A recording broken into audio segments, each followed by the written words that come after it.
friends, welcome to my channel LykaLikes Look N Cook. আজকের recipe মটর mushroom মশলা।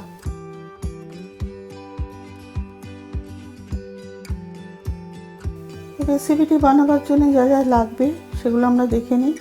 আমরা mushroom নিয়েছি 250 গ্রাম, কড়াইশুঁটি 100 গ্রাম, একটা বড় পেঁয়াজকে স্লাইস করে নেওয়া হয়েছে, একটা বড় টমেটোকে চপ করে নেওয়া হয়েছে, ধনেপাতা চপ করে নেওয়া হয়েছে, আর দুটো কাঁচা লঙ্কাকে ছোট ছোট টুকরো করে নেওয়া হয়েছে।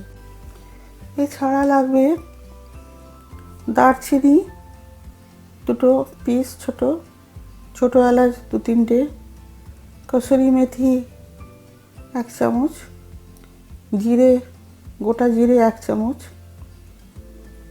আর হলুদ গুঁড়ো 1/2 চা চামচ, জিরে গুঁড়ো 1 চা চামচ, ধনে গুঁড়ো 2 চা চামচ, গোলমরিচের গুঁড়ো 1 চা চামচ।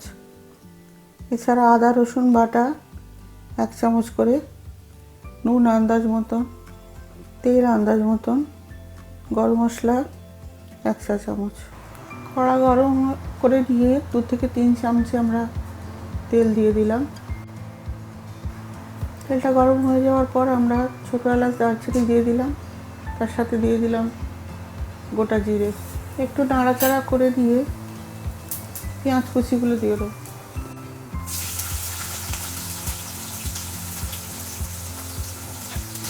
নেড়ে ছেড়ে পেঁয়াজ কুচিগুলো একটুখানি ভেজে নেব। পেঁয়াজটা হালকা সোনালি রং ধরলে আমরা আদা রসুন বাটাটার মধ্যে দিয়ে দেবো। কিছুক্ষণ এটাকে একটু নেড়ে চেড়ে নিতে হবে যাতে কাঁচা গন্ধটা চলে যায়। এবারে আমরা টমেটো কুচি আর লঙ্কার কুচিগুলো দিয়ে দেবো।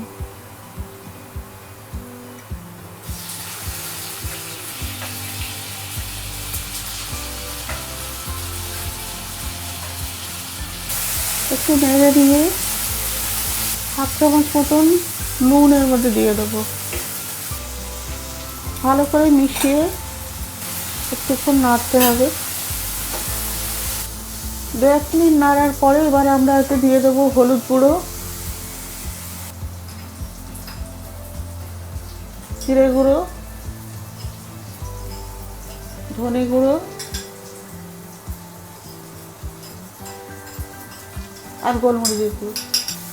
আপনারা চাইলে এতে লঙ্কার গুঁড়ো দিতে পারেন। অল্প একটু জল মিশিয়ে নেব। এবার ভালো করে মশলাগুলো মিশিয়ে নেব।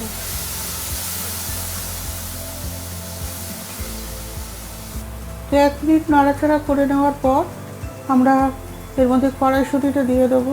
আমরা এখানে ফ্রোজেন কড়াইশুঁটি নিয়েছি। একই সাথে মাশরুমটাও দিয়ে দেবো। ভালো করে সবগুলোকে মশলার সঙ্গে মিশিয়ে নিতে হবে। আন্দাজ মতো নুন এবার দিয়ে দেবো। মিনিট 2 ভালো করে নেড়ে চেড়ে মশলার সঙ্গে মাশরুমটাকে মিশিয়ে নিতে হবে। এবার কসুরি মেথিটা হাতে করে নিয়ে একটু গুঁড়ো করে নিতে হবে, নিয়ে ছড়িয়ে দিতে হবে উপর দিয়ে।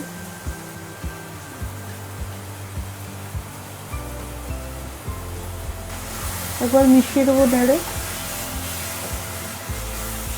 এবার এতে আমরা 1/2 কাপ জল দিয়ে দিলাম।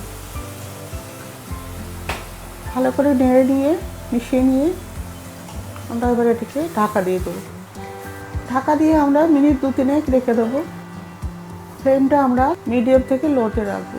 ঢাকাটা খুলে আমরা এবার একটুখানি দেখে নেবো মাশরুমগুলো সেদ্ধ হয়ে গেছে। মাশরুম সেদ্ধ হয়ে গেছে, আমাদের রান্নাটাও শেষ। এর উপরে ধনে পাতাগুলো আমরা ছড়িয়ে দেবো। এবার মিশিয়ে নিয়ে এবার আমরা গরম মশলা পাউডার 1/4 চামচ এর উপর দিয়ে ছড়িয়ে দিলাম। একবার নেড়ে নিয়ে আমরা এবার এটাকে একটা পাত্রে নামিয়ে নেব। মটর মাশরুম মশলা আমাদের তৈরি হয়ে গেল। এটা আপনারা ভাত, রুটি, নান সব কিছুর সঙ্গে পরিবেশন করতে পারবেন।